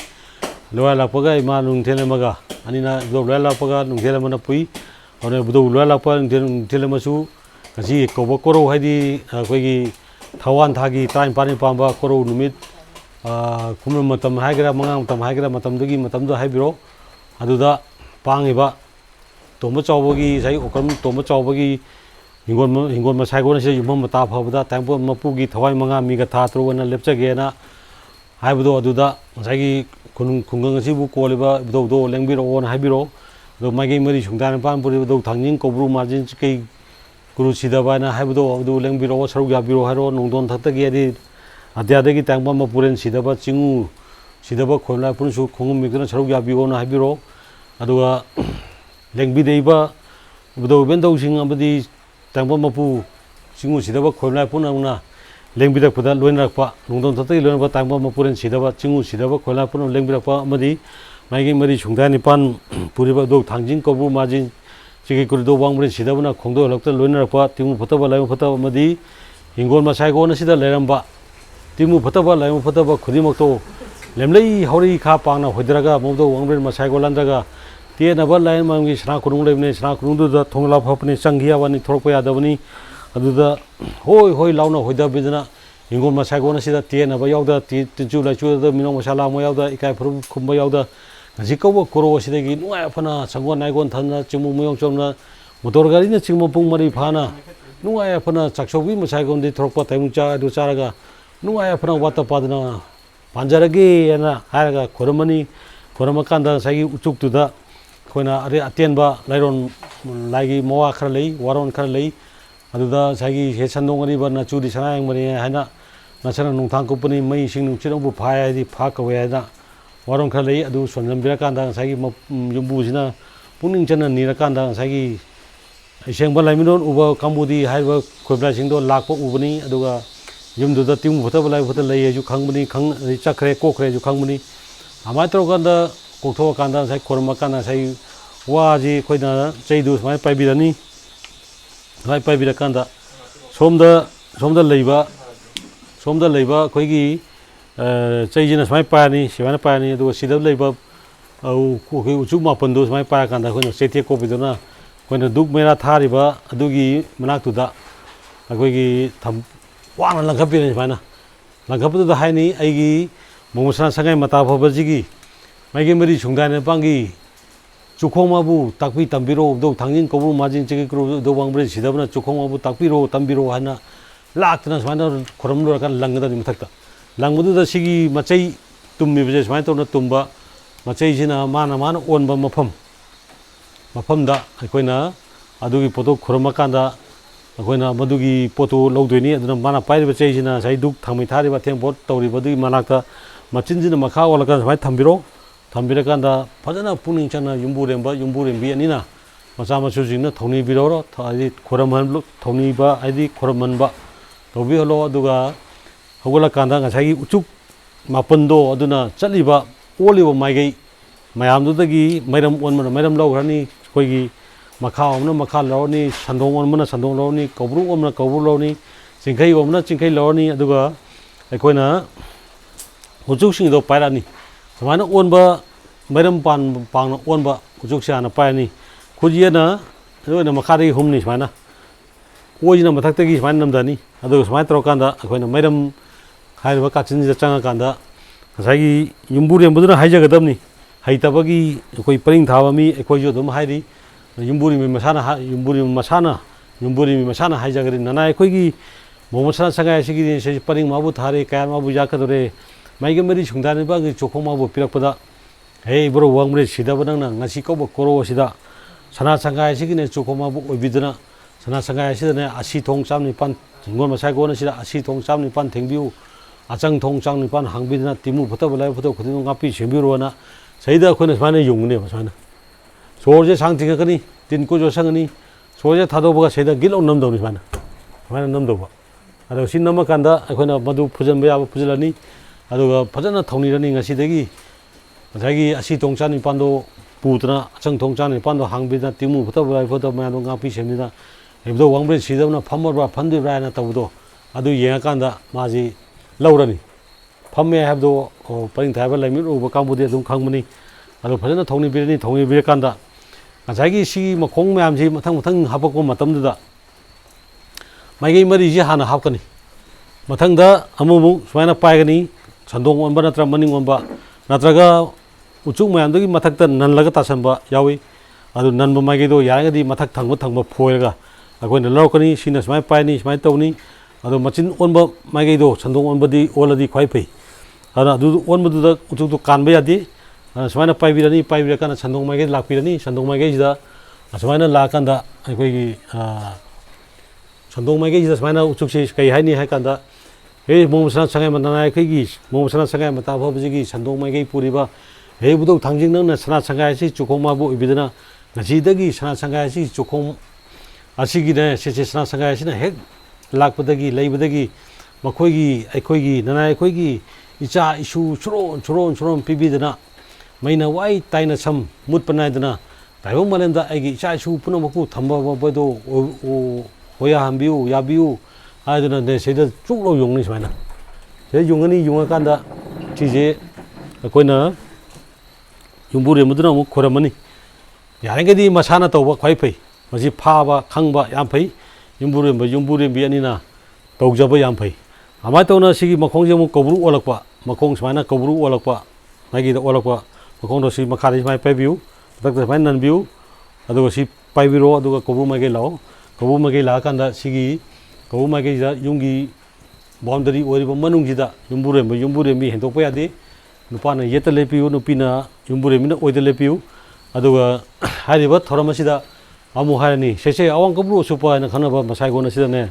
ꯍꯩꯕꯨꯗꯧ ꯀꯧꯕ꯭ꯔꯨꯅ ꯉꯁꯤ ꯀꯧꯕ ꯀꯣꯔꯧ ꯑꯁꯤꯗꯒꯤ ꯅꯅꯥꯏꯒꯤ ꯍꯥꯏꯗꯤ ꯇꯣꯝꯕ ꯆꯥꯎꯕꯒꯤ ꯍꯤꯡꯒꯣꯜ ꯃꯁꯥꯏꯒꯣꯟ ꯑꯁꯤꯒꯤꯅꯦ ꯁꯅꯥ ꯁꯪꯒꯥꯏ ꯑꯁꯤꯒꯤ ꯃꯥꯒꯤ ꯃꯔꯤ ꯁꯨꯡꯗꯥꯏꯅ ꯄꯥꯡꯒꯤ ꯆꯣꯡꯃꯕꯨ ꯗꯧ ꯋꯥꯡꯕ꯭ꯔꯦꯟ ꯁꯤꯗꯕꯅ ꯁꯅꯥ ꯁꯪꯒꯥꯏ ꯑꯁꯤ ꯑꯁꯤ ꯇꯣꯡ ꯑꯃꯗꯤ ꯑꯆꯪ ꯊꯣꯡꯕꯨ ꯉꯥꯛꯄꯤ ꯁꯦꯝꯗꯨꯅ ꯇꯤꯃꯨ ꯐꯠꯇꯕ ꯂꯥꯏꯕꯛꯇ ꯉꯥꯛꯄꯤ ꯁꯦꯝꯗꯨꯅ ꯁꯅꯥꯏ ꯐꯥꯎꯟ ꯂꯦꯡ ꯂꯩꯕꯤꯔꯦ ꯁꯟꯗꯣꯡ ꯃꯥꯏꯀꯩꯗ ꯏꯕꯨꯗꯧ ꯊꯥꯡꯖꯤꯡꯅ ꯁꯅꯥ ꯁꯪꯒꯥꯏ ꯑꯁꯤ ꯆꯣꯡꯃꯕꯨ ꯑꯣꯏꯗꯨꯅ ꯁꯅꯥ ꯁꯪꯒꯥꯏ ꯑꯁꯤꯗ ꯃꯄꯥꯔꯤ ꯃꯃꯣꯝ ꯄꯨꯝꯅꯃꯛ ꯁꯥꯗꯨꯅ ꯃꯈꯣꯏ ꯃꯆꯥ ꯃꯁꯨ ꯁꯨꯔꯣꯟꯅ ꯃꯩꯅ ꯋꯥꯏ ꯇꯥꯏꯅ ꯁꯝꯃꯅ ꯉꯥꯛꯄꯤ ꯁꯦꯝꯕꯤꯔꯦꯗꯣ ꯑꯗꯨꯅ ꯉꯁꯤ ꯀꯧꯕ꯭ꯔꯨ ꯑꯋꯥꯡ ꯀꯧꯕ꯭ꯔꯨ ꯑꯁꯨꯞꯄꯗꯅꯅꯦ ꯏꯕꯨꯗꯧ ꯀꯧꯕ꯭ꯔꯨꯅ ꯁꯅꯥ ꯁꯪꯒꯥꯏ ꯑꯁꯤ ꯆꯨꯈꯣꯡ ꯑꯣꯏꯕꯤꯗꯅ ꯁꯅꯥ ꯁꯪꯒꯥꯏ ꯑꯁꯤꯗ ꯍꯦꯛ ꯂꯩꯕꯗꯒꯤ ꯃꯄꯥ ꯄꯟꯊꯧꯅ ꯍꯥꯏꯕ ꯄꯂꯦꯝ ꯃꯃꯥꯅ ꯍꯥꯏꯕꯗ ꯃꯆꯥ ꯃꯁꯨ ꯁꯨꯔꯣꯟ ꯄꯨꯝꯅꯃꯛꯁꯦ ꯁꯦꯝꯃꯥꯏ ꯇꯥꯟꯅꯕ ꯍꯥꯏꯗꯣ ꯌꯥꯍꯟꯕꯤꯌꯨ ꯍꯥꯏꯗꯨꯅ ꯍꯥꯏꯒꯗꯕꯅꯤ ꯑꯗꯨꯒ ꯁꯅꯥ ꯁꯪꯒꯥꯏ ꯑꯁꯤꯗ ꯍꯦꯛ ꯂꯩꯕꯗꯒꯤ ꯂꯩꯉꯥꯛ ꯆꯨꯛꯂꯤ ꯄꯥꯏꯕꯗ ꯌꯨꯝ ꯑꯁꯤꯗꯒꯤ ꯂꯩꯕꯗꯒꯤ ꯂꯩꯉꯥꯛ ꯆꯨꯛꯂꯤ ꯁꯥꯁꯟ ꯄꯥꯏꯕꯗ ꯁꯔꯨꯛ ꯌꯥꯍꯟꯕꯤꯌꯨꯀꯣ ꯍꯥꯏꯅ ꯃꯉꯣꯟꯗ ꯇꯥꯏꯅꯍꯧꯒꯗꯧꯅꯤ ꯁꯨꯃꯥꯏꯅ ꯇꯧꯅ ꯃꯥꯁꯨ ꯁꯨꯃꯥꯏꯅ ꯇꯧꯅ ꯑꯩꯈꯣꯏꯅ ꯁꯨꯃꯥꯏꯅ ꯇꯧꯅ ꯌꯨꯡꯅꯤ ꯁꯨꯃꯥꯏꯅ ꯌꯨꯡꯉꯀꯥꯟꯗ ꯈꯣꯏꯔꯝꯕꯅꯤ ꯐꯨꯖꯟꯕꯤꯔꯅꯤ ꯃꯆꯨ ꯐꯥꯍꯜꯂꯅꯤ ꯑꯗꯨ ꯃꯇꯨꯡꯗ ꯆꯤꯡꯈꯩ ꯑꯣꯟꯕ ꯃꯈꯣꯡ ꯅꯠꯇ꯭ꯔꯒ ꯎꯆꯨꯛ ꯃꯌꯥꯝꯗꯨꯗꯒꯤ ꯃꯊꯛꯇ ꯈ꯭ꯋꯥꯏ ꯃꯊꯛꯇ ꯅꯜꯂꯒ ꯂꯩꯕ ꯎꯆꯨꯛ ꯑꯃ ꯄꯨꯈꯠꯄꯤꯔꯅꯤ ꯌꯥꯔꯒꯗꯤ ꯆꯤꯡꯈꯩ ꯑꯣꯟꯕ ꯅꯣꯡꯄꯣꯛ ꯆꯤꯡꯈꯩ ꯑꯣꯟꯕ ꯑꯋꯥꯡ ꯅꯣꯡꯄꯣꯛ ꯀꯥꯔꯛꯇ ꯑꯣꯟꯕ ꯃꯈꯣꯡ ꯄꯥꯏꯕꯤꯌꯨ ꯁꯨꯃꯥꯏꯅ ꯄꯥꯏꯕꯤꯔꯣ ꯁꯨꯃꯥꯏꯅ ꯅꯟꯕꯤꯔꯣ ꯑꯗꯨꯒ ꯁꯨꯃꯥꯏꯅ ꯂꯥꯛꯄꯤꯔꯀꯥꯟꯗ ꯑꯩꯈꯣꯏꯅ ꯑꯋꯥꯡ ꯆꯤꯡꯈꯩꯁꯤꯗ ꯂꯥꯛꯑꯒ ꯁꯨꯃꯥꯏꯅ ꯍꯥꯏꯕꯤꯌꯨ ꯏꯇꯦꯟ ꯇꯦꯟꯕ ꯋꯥꯅꯤ ꯊꯥꯖꯕ ꯌꯥꯕ ꯑꯗꯒꯤ ꯌꯥꯝꯅ ꯀꯩꯅꯣ ꯇꯧꯕ ꯌꯥꯕ ꯋꯥꯗ ꯍꯥꯏꯕꯤꯔꯀꯥꯟꯗ ꯏꯆꯦꯁꯦ ꯉꯁꯤ ꯀꯧꯕ ꯀꯣꯔꯧ ꯑꯁꯤꯗ ꯑꯋꯥꯡ ꯆꯤꯡꯈꯩ ꯍꯥꯏꯅ ꯈꯪꯅꯕ ꯃꯁꯥꯏꯒꯣꯟꯅ ꯆꯤꯡꯈꯩ ꯃꯁꯥꯏꯒꯣꯟ ꯑꯁꯤꯗꯅꯦ ꯏꯕꯨꯗꯧ ꯃꯥꯔꯖꯤꯡ ꯑꯃꯗꯤ ꯆꯤꯡꯈꯩ ꯀꯨꯔꯨꯕꯨ ꯁꯤꯕꯅ ꯁꯅꯥ ꯁꯪꯒꯥꯏ ꯑꯁꯤ ꯆꯨꯈꯣꯡ ꯃꯥꯕꯨ ꯑꯣꯏꯕꯤꯗꯨꯅ ꯍꯤꯡꯒꯣꯜ ꯃꯁꯥꯏꯒꯣꯟ ꯁꯅꯥ ꯁꯪꯒꯥꯏ ꯑꯁꯤꯗꯅꯦ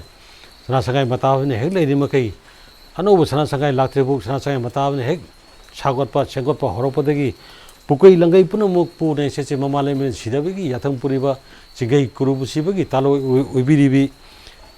ꯍꯤ ꯌꯥꯏꯐꯨꯕꯤ ꯌꯥꯏꯐꯨꯔꯦꯝꯕꯤ ꯏꯃꯥꯏꯕꯤ ꯑꯃꯅꯅꯦ ꯁꯦ ꯄꯨꯀꯩ ꯂꯪꯒꯩ ꯄꯨꯝꯅꯃꯛ ꯄꯨꯁꯟꯕꯤꯅ ꯋꯥꯠꯇ ꯄꯥꯗꯕꯗꯣ ꯑꯣꯏꯍꯟꯕꯤꯌꯨ ꯍꯥꯏꯗꯅ ꯁꯨꯃꯥꯏꯅ ꯒꯤꯠ ꯂꯥꯎꯅ ꯅꯝꯕꯤꯔꯣ ꯁꯨꯃꯥꯏꯅ ꯁꯤꯒꯤ ꯃꯈꯣꯡꯁꯤꯗ ꯐꯨꯖꯜꯂꯣ ꯑꯗꯨꯒ ꯈꯨꯔꯨꯝꯃꯣ ꯊꯧꯅꯤꯍꯜꯂꯣ ꯑꯗꯨꯒꯤ ꯃꯊꯪ ꯇꯥꯔꯛꯄꯗ ꯑꯩꯈꯣꯏꯅ ꯑꯃꯨꯛ ꯁꯅꯥ ꯂꯤꯛ ꯂꯥꯏꯌꯣꯟꯕꯤ ꯑꯗꯣ ꯁꯤꯗ ꯇꯥꯔꯛꯑꯅꯤ ꯐꯨꯠ 35ꯗ ꯉꯁꯥꯏꯒꯤ ꯐꯨꯠ 35ꯁꯤ ꯉꯁꯥꯏꯒꯤ ꯁꯤꯒꯤ ꯄꯣꯠꯁꯦ ꯄꯥꯏꯔꯒ ꯂꯥꯛꯑꯣ ꯁꯤ ꯄꯣꯠꯁꯦ ꯁꯨꯃꯥꯏꯅ ꯄꯥꯏꯔꯅꯤ ꯃꯈꯥ ꯑꯣꯟꯕ ꯐꯩ ꯃꯈꯥ ꯑꯣꯜꯂ ꯂꯩꯖꯔꯝꯕꯗꯣ ꯁꯨꯃꯥꯏꯅ ꯄꯥꯏꯕꯤꯔꯅꯤ ꯁꯨꯃꯥꯏꯅ ꯅꯝꯕꯤꯔꯅꯤ ꯆꯞ ꯃꯥꯟꯅꯅ ꯑꯗꯨꯅ ꯁꯤꯒꯤ ꯐꯨꯠ ꯀꯩꯅꯣꯁꯤꯗ ꯑꯩꯈꯣꯏꯒꯤ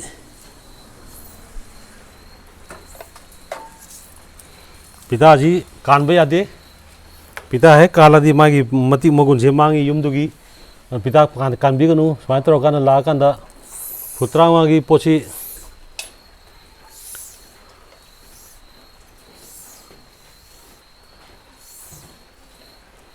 ꯐꯨꯠ 35 ꯄꯣꯠꯁꯤ ꯁꯨꯃꯥꯏꯅ ꯇꯧꯔꯀꯥꯟꯗ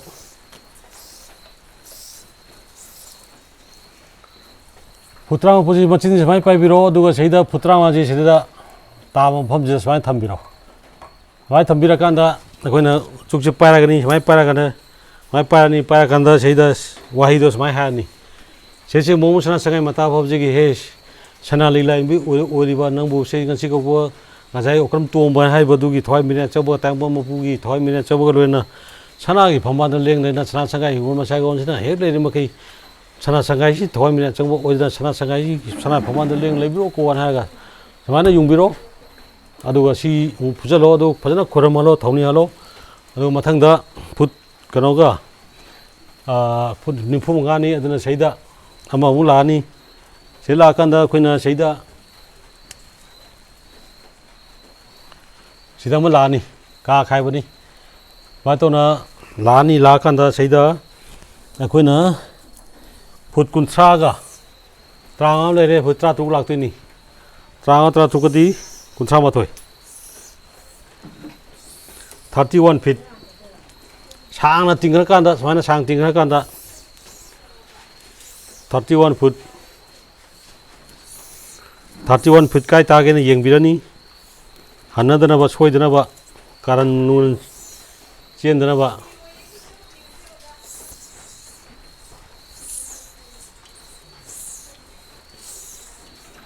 फुट से ले हो रहा है 31 फुट 31 फुट से ताहारनी सैदा मपान थागदबनी मनुंग थाबा यादे अदुगा सिनामु सैदा मकोक से सोमदा समाना तरो थानी समाना जो से समाना तो थानी अदुगा सैदा 31 फुट से ताराकांदा अखोइना सिगी 31 मपासिदा तो सैदा मु फुत्रामि मखाइ लानी सिगी कनो 45 पनो ओइबगी फ्रैक्शन ओइबगी अना समाय तरोकांदा अखोइना सिउं पायरानी पायराकांदा सैदा ममिंग मथा पनबगी थोदोक्ते सैदा सना लीलाय सना संगाय मता फबजिगी सना लीलाय बि ओरेबा अमदि सनों कजावगी दो थांजिंग मरता लेबा सना संगाय चुकोनबु पुकै लंगै पुबनी मादी आइगी कोइगी पुकै लंगै हाइदी इचाक इरन सेनथुम अदगी हिंगोन सम्बन गाड़ी नुंगदिना चिंग पुनों पुई अदे सैदा समाना पुबिरो हारगा समाना नम्मनी सैदा अमातोना लानी अदुगा सैदा मु 14 सोमदे मु पिता मचिन समाना पायरानी पिता मचिन सोमदे समाना पायरानी सैदा समाय पायरानी सैदा 14 हाफ ताबनी सी काज मनिंगिना पिकपदवनी अदुना सैदा काजा सिना 15 ओइगनी सेला आदमनी 15 फीट दुख लो थोगे 16 सिना 14 हाफ लाकांदा समाना तरोकांदा सिगी मफम संदों मपा ताबदुना मरम मरकांदा सिगी मफम जे काचिन मरीगी समाना हेक फुरो मतमदा सेलेब स्पोर्ट से फुदमगी स्पोर्ट अदगी फुदंदीगी स्पोर्ट संकोम चावजे सी हिंगोन सिम रोटेशन दा पूरा फुल लोइ चखरनी से हौगरनी अमातोना लाइबदुदा सैदा फुत्रामरी समाय पायराकांदा कोई अवांग वन भाई ताई अदु पायराकांदा कोइना सैदा मखों अममु फुत्रामरी का मखाइसिदा जाई पिताजी सोनों पारानी पितागी योटी मखोंगी सोनों पायरानी अदु पायराकांदा सिदा मखोंजी मुक समायना हानी वाहिदो से ngasi ko bokoro sida mungsana sangai mata babjigi अवांग कबू सुपर मदी सेसे सना लीला भी पानाबी मरक्ता लेगदोइबा सना संगाय सिगी चुकोंगनबु सिजे पुकै लंगै पुनम पुदना सना संगाय सिगी सनाय फमाद लेंग लेबिरोना सना युंगनी सिमा युंगनी सि खोरमलनी सि जोमु अदुगा सैदा 14 हाफ दुने अदेगी सिदा 16 अम लेबने 30 का हाफ लौरकांदा 30 का हाफ ता 30 का हाफ आदि पुत्रुक्ता सि मखोंग जेमु युंगनी सैदा अमातोना सी युंगबजिदा सी yum मुसमाय पारनी पारकांदा ngsaigi aikoina yum kaya yatpa paring thabai do adu tarkanda koina samana paini ngasai yed makhadi pangkhotpa maje koina mathak namda tarkanda saida kai haini hakanda sese mom sa sangai mata bhabjigi sana lila mbi panaba jatra pawa hanabdo aduga singkai kurugi मरक्ता अमदी पुकै लंगै पुरी मरक्ता लेबा सना संगाई चुखोंगना सना संगाई सिगी सनाई फंबादा हादि ममालेमेल सिदेबगी थवाय मिलेन चंबगा असागी तोंबी हारिबा ओकरम तोंबी हारिबा दुगी मागी युंबुरेंबी दुगी थवाय मिलेन दुगा लोयना सनाई फंबादा लेंग ले बियोना समाना युंग हापनी अदु सि हापा कानजिदा असागी थौनीबा हादि खुरमबदो युंबुरेंबा खुरमबा याद्रे सिदि युंबुरेंबी मथंदा खुरमंगदबनी थौनी हंगदबनी माय तौना ꯊꯧꯅꯤꯔꯀꯥꯟꯗ ꯉꯁꯥꯏꯒꯤ ꯄꯔꯝꯗꯣ ꯂꯣꯏꯁꯤꯜꯂꯦ ꯂꯣꯏꯁꯤꯜꯂꯀꯥꯟꯗ ꯉꯁꯥꯏꯒꯤ ꯑꯩꯈꯣꯏꯒꯤ ꯌꯨꯝꯕꯨꯔꯦꯝꯕꯤꯒꯤ ꯏꯁꯄꯤꯔꯤꯠꯇꯨꯅ ꯁꯤꯗ ꯐꯝꯃꯀꯥꯟꯗ ꯍꯥꯏꯒꯅꯤ ꯃꯥꯅ ꯍꯥꯏꯕꯗ ꯌꯨꯡꯕ ꯃꯇꯝꯗꯨꯗ ꯍꯥꯏꯍꯧꯒꯗꯕꯅꯤ ꯁꯤꯁꯦ ꯃꯃꯥ ꯂꯩꯃꯔꯦꯟ ꯁꯤꯗꯕꯒꯤ ꯌꯥꯊꯪ ꯄꯨꯔꯤꯕꯤ ꯑꯣꯀ꯭ꯔꯝ ꯇꯣꯝꯕꯤ ꯍꯥꯏꯅ ꯈꯪꯅꯩꯕ ꯁꯤꯒꯤ ꯉꯁꯥꯏ ꯑꯩꯅ ꯍꯟꯖꯤꯟꯖꯔꯦ ꯑꯩ ꯇꯣꯝꯕꯤꯒꯤ ꯊꯋꯥꯏꯃꯤꯔꯦꯟ ꯆꯪꯕꯒ ꯃꯃꯥ ꯂꯩꯃꯔꯦꯟ ꯁꯤꯗꯕꯤ ꯊꯋꯥꯏꯃꯤꯔꯦꯟ ꯆꯪꯕꯒ ꯂꯣꯏꯅ ꯁꯅꯥ ꯁꯪꯒꯥꯏꯁꯤ ꯁꯅꯥ ꯂꯣꯏ ꯄꯥꯅꯕ ꯖꯇ꯭ꯔꯥ ꯍꯥꯏꯔ ꯄꯥꯅꯕ ꯍꯥꯏꯗꯣ ꯑꯣꯏꯗꯨꯅ ꯁꯅꯥ ꯁꯪꯒꯥꯏ ꯃꯇꯥꯕꯁꯤꯅ ꯍꯦꯛ ꯂꯩꯔꯝꯈꯤ ꯂꯦꯡꯗꯅ ꯂꯩꯕꯤꯌꯨꯀꯣ ꯑꯗꯨꯕꯨꯗꯤ ꯁꯟꯗꯣꯡ ꯀꯖꯥꯎꯅ ꯄꯤꯔꯛꯄ ꯍꯥꯏꯗꯤ ꯂꯥꯏꯟꯗꯧꯕ ꯍꯥꯏꯅ ꯈꯟꯅꯕꯗꯣ ꯑꯗꯨꯅ ꯄꯤꯔꯛꯄ ꯐꯠꯇ ꯍꯥꯎꯊꯤ ꯌꯨꯝꯁꯤꯗ ꯂꯥꯛꯄ ꯐꯠꯇ ꯍꯥꯎꯊꯤ ꯃꯌꯥꯝꯗꯣ ꯑꯗꯨꯅꯦ ꯃꯃꯥ ꯂꯩꯃꯔꯦꯟ ꯁꯤꯗꯕꯤꯅ ꯁꯤꯗ ꯂꯩꯗꯧꯅꯤ ꯌꯨꯝ ꯑꯌꯨꯡꯕꯗꯤ ꯁꯤꯗ ꯂꯩꯗꯧꯅꯤ ꯁꯤꯗ ꯑꯗꯨꯒ ꯈꯣꯏꯗꯧ ꯃꯈꯥ ꯂꯩꯕ ꯀꯨꯔꯣ ꯑꯃꯅ ꯄꯤꯔꯛꯄ ꯑꯗꯨꯃꯥꯏꯅ ꯂꯩꯕꯗꯣ ꯀꯨꯔꯣ ꯑꯃꯅ ꯄꯤꯔꯛꯄ ꯑꯃꯗꯤ ꯁꯅꯥ ꯂꯥꯏꯔꯦꯝꯕꯤ ꯎꯌꯨꯡ ꯑꯣꯏꯕꯁꯤꯅ ꯄꯤꯔꯛꯄ ꯑꯗꯩ ꯊꯣꯡꯉꯥꯔꯦꯝꯕ ꯊꯣꯡꯖꯤꯟ ꯂꯩꯕ ꯊꯣꯡꯉꯥꯔꯦꯝꯕꯅ ꯄꯤꯔꯛꯄ ꯐꯠꯇ ꯍꯥꯎꯊꯤ ꯃꯌꯥꯝꯗꯣ ꯂꯩꯕꯩ ꯍꯧꯔꯩ ꯈꯥ ꯄꯥꯛꯅ ꯍꯣꯏꯗꯔꯒ ꯃꯕꯨꯗꯧ ꯋꯥꯡꯕ꯭ꯔꯦꯟ ꯃꯁꯥꯏ ꯀꯣꯜꯍꯟꯗ꯭ꯔꯒ ꯇꯦꯠꯅꯕ ꯂꯥꯏꯌꯥꯃꯥꯡꯕꯤ ꯁꯅꯥ ꯈꯨꯅꯨꯡ ꯂꯩꯕꯅꯤ ꯆꯪꯈꯤ ꯌꯥꯕꯅꯤ ꯊꯣꯔꯛꯄ ꯌꯥꯗꯕꯅꯤ ꯑꯗꯨꯗ ꯍꯣꯏ ꯍꯣꯏ ꯂꯥꯎ ꯍꯣꯏꯗꯗꯅ ꯅꯨꯡꯉꯥꯏꯐꯅ ꯄꯥꯜꯂꯝꯕꯤꯔꯝꯃꯨ ꯍꯤꯡꯒꯣꯜ ꯃꯁꯥꯏꯒꯣꯟꯁꯤꯗ ꯌꯦꯟꯅꯕ ꯌꯥꯎꯗ ꯇꯨꯔꯤ ꯆꯦꯟꯕ ꯌꯥꯎꯗ ꯇꯤꯟꯆꯨ ꯂꯥꯏꯆꯨ ꯌꯥꯎꯗ ꯃꯤꯅꯣꯡ ꯄꯩꯁꯥ ꯂꯥꯡꯕ ꯌꯥꯎꯗ ꯅꯨꯡꯉꯥꯏꯅ ꯂꯩꯖꯔꯒꯦꯅ ꯍꯥꯏꯕꯗꯣ ꯑꯗꯨꯗ ꯄꯥꯜꯂꯝꯕꯤꯌꯣꯅ ꯉꯥꯛꯄꯤ ꯁꯦꯝꯕꯤꯔꯣꯅ ꯁꯅꯥꯏ ꯐꯝꯕꯥꯜꯗ ꯂꯦꯡꯅ ꯇꯣꯝꯕꯤꯒꯤ ꯊꯋꯥꯏꯃꯤꯔꯦꯟ ꯆꯪꯕꯒ ꯃꯃꯥ ꯂꯩꯃꯔꯦꯟ ꯁꯤꯗꯕꯤ ꯊꯋꯥꯏꯃꯤꯔꯦꯟ ꯆꯪꯕꯒ ꯂꯣꯏꯅ ꯁꯅꯥꯏ ꯐꯝꯕꯥꯜ ꯂꯦꯡ ꯂꯩꯕꯤꯌꯣꯅ ꯍꯥꯏꯒꯗꯧꯕꯅꯤ ꯑꯗꯨꯃꯥꯏꯅ ꯇꯧꯅ ꯍꯥꯏꯔꯀꯥꯟꯗ ꯉꯁꯥꯏꯒꯤ ꯄꯔꯤꯡ ꯊꯥꯕ ꯂꯣꯏꯔꯦ ꯄꯔꯤꯡ ꯊꯥꯕ ꯂꯣꯏꯔꯀꯥꯟꯗ ꯉꯁꯥꯏꯒꯤ ꯎꯆꯨꯛ ꯃꯥꯄꯟꯅꯦꯕ ꯁꯨꯃꯥꯏꯅ ꯂꯪꯈꯤꯗꯣ ꯑꯃꯅ ꯁꯤꯗ ꯐꯩꯔ ꯂꯩꯍꯧꯔꯦꯅ ꯑꯃꯅ ꯁꯤꯗ ꯐꯩꯔ ꯂꯩꯍꯧꯔꯦ ꯃꯆꯤꯟ ꯑꯗꯨꯃꯥꯏꯅ ꯇꯧꯕ ꯁꯤꯗ ꯐꯩꯔ ꯂꯩꯍꯧꯅꯤ ꯁꯤ ꯅꯠꯇꯕ ꯑꯃ ꯑꯦꯛꯁꯇ꯭ꯔꯥ ꯑꯣꯏꯅ ꯁꯤꯗ ꯂꯪꯕ ꯃꯔꯛꯇꯨꯗ ꯉꯁꯥꯏꯒꯤ ꯅꯤꯄꯥꯟꯁꯤ ꯁꯤꯗ ꯌꯨꯡꯈ꯭ꯔꯦ ꯑꯃ ꯑꯅꯤ ꯑꯍꯨꯝ ꯃꯔꯤ ꯃꯉꯥ ꯇꯔꯨꯛ ꯇꯔꯦꯠ ꯅꯤꯄꯥꯟ ꯌꯨꯡꯈ꯭ꯔꯦ ꯑꯃ ꯂꯦꯝꯍꯧꯕꯅꯤ ꯑꯃ ꯂꯦꯝꯍꯧꯕꯗꯨꯅ ꯀꯩꯗꯧꯅꯤ ꯍꯥꯏ ꯀꯥꯟꯗ ꯑꯃꯗꯣ ꯄꯥꯏꯔꯅꯤ ꯉꯁꯥꯏ ꯁꯨꯃꯥꯏꯅ ꯌꯨꯝꯕꯨꯔꯦꯟꯅ ꯄꯥꯏꯔꯅꯤ ꯁꯨꯃꯥꯏꯅ ꯄꯥꯏꯔꯀꯥꯟꯗ ꯉꯁꯥꯏꯒꯤ ꯁꯅꯥ ꯁꯪꯒꯥꯏ ꯑꯁꯤꯒꯤ ꯍꯤꯡꯒꯣꯜ ꯃꯁꯥꯏꯒꯣꯟꯁꯤꯗ ꯃꯣꯍꯣꯟ ꯁꯅꯥ ꯁꯪꯒꯥꯏ ꯃꯇꯥꯕꯁꯤꯒꯤ ꯇꯥꯡꯄꯣꯛ ꯃꯄꯨꯒꯤ ꯊꯋꯥꯏ ꯃꯉꯥ ꯃꯤꯒ ꯊꯥ ꯇꯔꯨꯛ ꯈꯟꯅꯕ ꯁꯅꯥ ꯁꯪꯒꯥꯏ ꯃꯇꯥꯕ ꯂꯦꯞꯇꯅ ꯌꯨꯝꯐꯝ ꯃꯇꯥꯕꯗ ꯄꯨꯊꯗꯅ ꯁꯅꯥ ꯁꯪꯒꯥꯏ ꯃꯇꯥꯕꯁꯤꯅ ꯄꯔꯤꯡꯃꯛꯄꯨ ꯊꯥꯕ ꯀꯌꯥ ꯑꯃꯕꯨ ꯌꯥꯠꯄ ꯃꯇꯝ ꯑꯁꯤꯗ ꯁꯣꯏꯈꯤ ꯂꯥꯡꯈꯤꯕ ꯍꯥꯏꯗꯤ ꯄꯔꯤꯡ ꯊꯥꯕꯁꯤꯗ ꯁꯣꯏꯈꯤꯕ ꯍꯥꯏꯒꯗꯧꯕꯅ ꯍꯥꯏꯍꯧꯗ ꯍꯥꯏꯔꯣꯏꯗꯕꯅ ꯍꯥꯏꯗꯣꯛꯈꯤ ꯇꯧꯕ ꯃꯌꯥꯝ ꯑꯗꯒꯤ ꯆꯤꯡꯎ ꯁꯤꯗꯕ ꯅꯣꯡꯗꯣꯡ ꯊꯛꯇꯤ ꯇꯥꯡꯄꯣꯛ ꯄꯨꯔꯦꯟ ꯁꯤꯗꯕ ꯑꯃꯗꯤ ꯆꯤꯡꯎ ꯁꯤꯗꯕ ꯈꯣꯜꯅ ꯃꯥꯏꯀꯩ ꯃꯔꯤ ꯁꯨꯡꯊꯥꯏ ꯃꯄꯥꯟꯒꯤ ꯄꯨꯔꯤꯕ ꯊꯥꯡꯖꯤꯡ ꯀꯧꯕ꯭ꯔꯨ ꯃꯥꯔꯖꯤꯟ ꯆꯤꯡꯒꯤ ꯀꯨꯔꯨꯁꯤꯗ ꯎꯗꯧ ꯋꯥꯡꯕ꯭ꯔꯦꯟ ꯁꯤꯗꯕ ꯑꯃꯗꯤ ꯃꯥꯏꯀꯩ ꯃꯔꯤ ꯁꯨꯡꯊꯥꯏ ꯄꯨꯔꯕ ꯈꯣꯏꯃꯂꯥꯏ ꯄꯨꯝꯅꯃꯛ ꯂꯥꯛꯈꯤꯕ ꯑꯃꯗꯤ ꯍꯤꯡꯒꯣꯜ ꯃꯁꯥꯏꯗꯨꯗ ꯈꯨꯡꯒꯪ ꯑꯗꯨꯕꯨ ꯀꯣꯜꯂꯤꯕ ꯏꯕꯨꯙꯧꯅꯅ ꯈꯨꯡꯒꯪꯗ ꯀꯣꯜꯂꯤꯕ ꯃꯕꯨꯗꯧ ꯃꯕꯦꯟꯗꯧꯗꯣ ꯑꯗꯨ ꯂꯥꯛꯈꯤꯕ ꯑꯗꯩ ꯍꯤꯡꯒꯣꯜ ꯃꯁꯥꯏꯒꯣꯟꯗ ꯂꯩꯔꯝꯕ ꯐꯠꯇ ꯍꯥꯎꯊꯤ ꯇꯤꯃꯨ ꯐꯠꯇꯕ ꯂꯥꯏꯕꯛ ꯐꯠꯇꯕ ꯃꯌꯥꯝ ꯄꯨꯝꯅꯃꯛꯇꯣ ꯑꯗꯨꯗꯣ ꯃꯌꯥꯝꯗꯨꯅ ꯃꯤꯇꯥ ꯈꯝꯗꯥꯈꯤꯕ ꯍꯥꯏꯗꯤ ꯀꯂꯛ ꯃꯤꯍꯧꯕ ꯌꯥꯎꯈꯤꯕ ꯈꯨꯗꯤꯡꯃꯛꯇꯣ ꯑꯗꯒꯤ ꯑꯃꯨꯛ ꯃꯤꯑꯣꯏꯕ ꯍꯥꯏꯗꯤ ꯍꯤꯡꯒꯣꯜꯗꯨꯗ ꯄꯔꯤꯡ ꯊꯥꯔꯤꯕꯅꯤꯅ ꯊꯪꯅꯕ ꯅꯠꯇ꯭ꯔꯒ ꯄꯔꯤꯡ ꯊꯥꯕꯗꯨꯗ ꯌꯥꯎꯔꯤꯕ ꯃꯤꯗꯨ ꯃꯕꯨꯛ ꯁꯦꯞꯄ ꯃꯥꯡꯕ ꯀꯩꯗꯧꯕ ꯌꯥꯎꯔꯝꯃꯁꯨ ꯐꯠꯇ ꯍꯥꯎꯊꯤ ꯃꯌꯥꯝꯗꯣ ꯉꯁꯤ ꯂꯦꯝꯍꯧꯔꯤꯕ ꯆꯨꯈꯣꯡ ꯑꯁꯤ ꯁꯤꯗ ꯏꯕꯨꯙꯧ ꯋꯥꯡꯕ꯭ꯔꯦꯟ ꯁꯤꯗꯕꯅ ꯍꯧꯔꯤ ꯈꯥ ꯄꯥꯛꯅ ꯍꯣꯏꯗꯕꯗ ꯊꯦꯡꯅꯕ ꯁꯅꯥ ꯀꯩꯊꯦꯜ ꯈꯨꯗꯤꯡꯃꯛꯇꯤ ꯐꯠꯇ ꯍꯥꯎꯊꯤ ꯄꯨꯝꯅꯃꯛꯀ ꯄꯨꯔꯒꯅꯦ ꯁꯤꯁꯤ ꯏꯕꯨꯙꯧ ꯋꯥꯡꯕ꯭ꯔꯦꯟ ꯅꯪꯒꯤ ꯃꯁꯥꯏꯒꯣꯟꯗꯣ ꯂꯥꯟꯊꯔꯒ ꯇꯦꯠꯅꯕ ꯂꯥꯏꯃꯥꯡꯒꯤ ꯁꯅꯥ ꯈꯨꯅꯨꯡ ꯂꯩꯕꯅꯦ ꯆꯪꯈꯤ ꯌꯥꯕꯅꯤ ꯊꯣꯔꯛꯄ ꯌꯥꯗꯕꯗꯨꯗ ꯍꯣꯏ ꯍꯣꯏ ꯂꯥꯎꯅ ꯄꯨꯊꯕꯤꯔꯝꯃꯣ ꯍꯣꯏꯗꯕꯤꯔꯝꯃꯣ ꯍꯥꯏꯗꯅ ꯍꯥꯏꯔꯀꯥꯟꯗ ꯏꯕꯨꯙꯧ ꯅꯪꯅ ꯈꯣꯡꯗꯣꯏ ꯍꯤꯡꯕꯗ ꯉꯁꯥꯏ ꯀꯥꯔꯛꯄꯅꯤꯗꯣ ꯃꯥꯅ ꯂꯥꯏꯗꯣ ꯌꯥꯎꯕ ꯄꯔꯤꯡ ꯊꯥꯕꯗꯣ ꯌꯥꯎꯕ ꯀꯥꯔꯛꯄꯅꯤ ꯑꯗꯨꯅ ꯍꯟꯗꯛ ꯍꯟꯈꯤꯕꯗ ꯉꯁꯥꯏꯒꯤ ꯌꯦꯠꯅꯕ ꯇꯤꯃꯨ ꯐꯠꯇꯕ ꯂꯥꯏꯕꯛ ꯐꯠꯇꯕ ꯃꯥꯒꯤ ꯃꯤꯒꯗꯥ ꯈꯝꯗꯥꯕ ꯃꯤꯅ ꯀꯂꯛ ꯃꯤꯍꯧ ꯇꯧꯈꯤꯕ ꯃꯌꯥꯝꯗꯣ ꯏꯕꯨꯙꯧ ꯅꯉꯣꯟꯗ ꯁꯤꯟꯅꯔꯤꯕ ꯄꯣꯠꯁꯤꯅꯅꯦ ꯏꯕꯨꯙꯧ ꯅꯪꯅ ꯈꯣꯡꯗꯣꯏ ꯍꯣꯜꯂꯒ ꯅꯪꯒꯤ ꯃꯁꯥꯏꯗꯣ ꯂꯥꯜꯂꯒ ꯇꯦꯟꯅꯕ ꯂꯥꯏꯌꯥꯝꯒꯤ ꯁꯅꯥ ꯀꯣꯅꯨꯡꯗꯨꯗ ꯌꯧꯅ ꯍꯣꯏꯗꯕꯤꯔꯝꯃꯣꯀꯣ ꯄꯨꯕꯤꯈ꯭ꯔꯣꯀꯣꯅ ꯍꯥꯏꯅ ꯌꯨꯝꯒꯤ ꯁꯤꯒꯤ ꯀꯥꯆꯤꯟꯒꯤ ꯃꯔꯝꯁꯦ ꯁꯤꯗꯒꯤ ꯃꯌꯥꯏꯁꯤꯗꯒꯤ ꯂꯦꯞꯄꯀꯥꯟꯗ ꯁꯤ ꯃꯔꯝ ꯃꯄꯥꯗ ꯇꯧꯔꯒ ꯁꯤ ꯍꯤꯡꯒꯣꯜ ꯀꯥꯆꯤꯟ ꯃꯌꯥꯗ ꯇꯥꯅꯕ ꯑꯗꯨꯃꯥꯏꯅ ꯍꯨ ꯂꯥꯎ ꯂꯪꯈꯤꯗꯧꯕ ꯑꯗꯨꯃꯥꯏꯅ ꯂꯪꯉꯀꯥꯟꯗ ꯇꯥꯔꯀꯥꯟꯗ ꯁꯤꯒꯤ ꯉꯁꯥꯏ ꯈꯣꯏꯃꯂꯥꯏ ꯄꯨꯝꯅꯃꯛ ꯇꯥꯡꯄꯣꯛ ꯃꯄꯨ ꯀꯧꯈꯤꯕꯗꯣ ꯑꯗꯨꯗꯣ ꯌꯨꯝꯁꯦ ꯄꯔꯤꯡ ꯊꯥꯕ ꯂꯣꯏꯖꯔꯦ ꯀꯥ ꯌꯥꯠꯄ ꯂꯣꯏꯖꯔꯦ ꯑꯗꯨꯅ ꯇꯥꯡꯄꯣꯛ ꯅꯨꯃꯤꯠ ꯁꯤꯗꯕ ꯆꯤꯡꯎ ꯁꯤꯗꯕ ꯈꯣꯏꯃꯂꯥꯏ ꯄꯨꯝꯅꯃꯛ ꯑꯃꯗꯤ ꯃꯥꯒꯤ ꯃꯔꯤ ꯁꯨꯡꯊꯥꯏ ꯃꯄꯥꯟ ꯄꯨꯔꯤꯕ ꯑꯗꯨꯗꯨ ꯍꯥꯏꯅ ꯍꯥꯏꯔꯀꯥꯟꯗ ꯊꯥꯡꯖꯤꯡ ꯀꯧꯕ꯭ꯔꯨ ꯃꯥꯔꯖꯤꯡ ꯏꯕꯨꯙꯧ ꯀꯧꯕ꯭ꯔꯨ ꯃꯥꯔꯖꯤꯡ ꯆꯤꯡꯒꯤ ꯒꯨꯔꯨ ꯁꯦꯕꯥ ꯍꯥꯏꯅ ꯍꯥꯏꯔꯀꯥꯟꯗ ꯅꯈꯣꯏꯁꯨ ꯑꯗꯩ ꯈꯨꯟ ꯀꯣꯟꯕ ꯏꯕꯨꯙꯧꯁꯨ ꯅꯪꯅ ꯉꯥꯛꯄꯤꯔꯝꯒꯗꯧ ꯁꯦꯝꯕꯤꯔꯝꯒꯗꯧꯗꯣ ꯃꯐꯝ ꯆꯥ ꯉꯥꯛꯄꯤꯔꯝꯃꯣ ꯁꯦꯝꯕꯤꯔꯝꯃꯣ ꯑꯗꯨꯒꯅꯦ ꯁꯦ ꯁꯅꯥ ꯁꯪꯒꯥꯏ ꯍꯤꯡꯒꯣꯜ ꯃꯁꯥꯏꯗꯣ ꯊꯥꯗꯣꯛꯄꯤꯔꯒ ꯑꯩꯒꯤ ꯁꯅꯥꯏ ꯐꯝꯕꯥꯜꯗ ꯑꯃꯨꯛ ꯍꯟꯅ ꯈꯣꯡꯗꯣꯏ ꯍꯨꯝꯕꯤꯔꯣꯀꯣ ꯍꯥꯏꯔꯀꯥꯟꯗ ꯈꯣꯏꯔꯝꯃꯅꯤ ꯑꯗꯨꯗ ꯃꯥꯒꯤ ꯊꯧꯔꯝꯁꯦ ꯂꯣꯏꯔꯦ ꯍꯥꯏꯇꯥꯔꯦ ꯑꯗꯨꯒ ꯉꯁꯥꯏ ꯁꯤꯗ ꯌꯨꯡꯉꯤꯕ ꯁꯤ ꯃꯀꯣꯛꯁꯤꯅ ꯁꯣꯝ ꯑꯣꯜꯂꯒ ꯁꯤꯗ ꯌꯨꯡꯉꯤꯕ ꯄꯣꯠꯁꯦ ꯃꯁꯤ ꯄꯥꯏꯔꯒ ꯁꯤꯒꯤ ꯖꯇ꯭ꯔꯥ ꯍꯥꯏꯕ ꯄꯣꯠꯁꯤꯗ ꯃꯔꯛ ꯃꯔꯛꯇ ꯑꯩꯒꯤ ꯁꯦꯟ ꯋꯥꯠꯄ ꯑꯗꯒꯤ ꯃꯤꯁꯇ꯭ꯔꯤ ꯂꯥꯛꯇꯕ ꯑꯗꯒꯤ ꯈꯠꯅ ꯆꯩꯅ ꯊꯣꯛꯂꯛꯄ ꯀꯩꯗꯧꯕꯗꯣ ꯑꯗꯨꯗꯣ ꯀꯣꯛꯄꯤꯌꯨ ꯉꯥꯛꯄꯤꯌꯨ ꯃꯤꯁꯇ꯭ꯔꯤ ꯄꯨꯔꯛꯄꯤꯌꯨ ꯑꯩ ꯄꯣꯠ ꯆꯩ ꯋꯥꯠꯄ ꯄꯤꯕꯤꯌꯨ ꯍꯥꯏꯅꯆꯤꯡꯕ ꯇꯧꯔꯀꯥꯟꯗ ꯁꯤꯒꯤ ꯊꯧꯔꯝ ꯄꯥꯡꯕꯁꯦ ꯃꯇꯥꯡ ꯑꯁꯤꯗ ꯂꯣꯏꯁꯤꯟꯖꯔꯦ ꯍꯥꯏꯇꯥꯏ ꯃꯊꯪꯗꯤ ꯑꯩꯈꯣꯏꯒꯤ ꯍꯤꯟꯗꯤꯗ ꯕꯦꯡꯒꯣꯂꯤꯗ ꯑꯗꯒꯤ ꯂꯥꯏꯁꯪꯒꯤ ꯑꯋꯥꯠꯄ ꯚꯤꯗꯤꯑꯣꯁꯤꯡ ꯊꯥꯒꯠꯆꯔꯒꯦ ꯍꯥꯏꯔꯒ ꯃꯇꯥꯡ ꯑꯁꯤꯗ ꯇꯦꯟꯖꯟꯖꯔꯤ ꯄꯨꯝꯅꯃꯛꯄꯨ ꯊꯥꯒꯠꯆꯔꯤ ꯊꯦꯡꯛ ꯌꯨ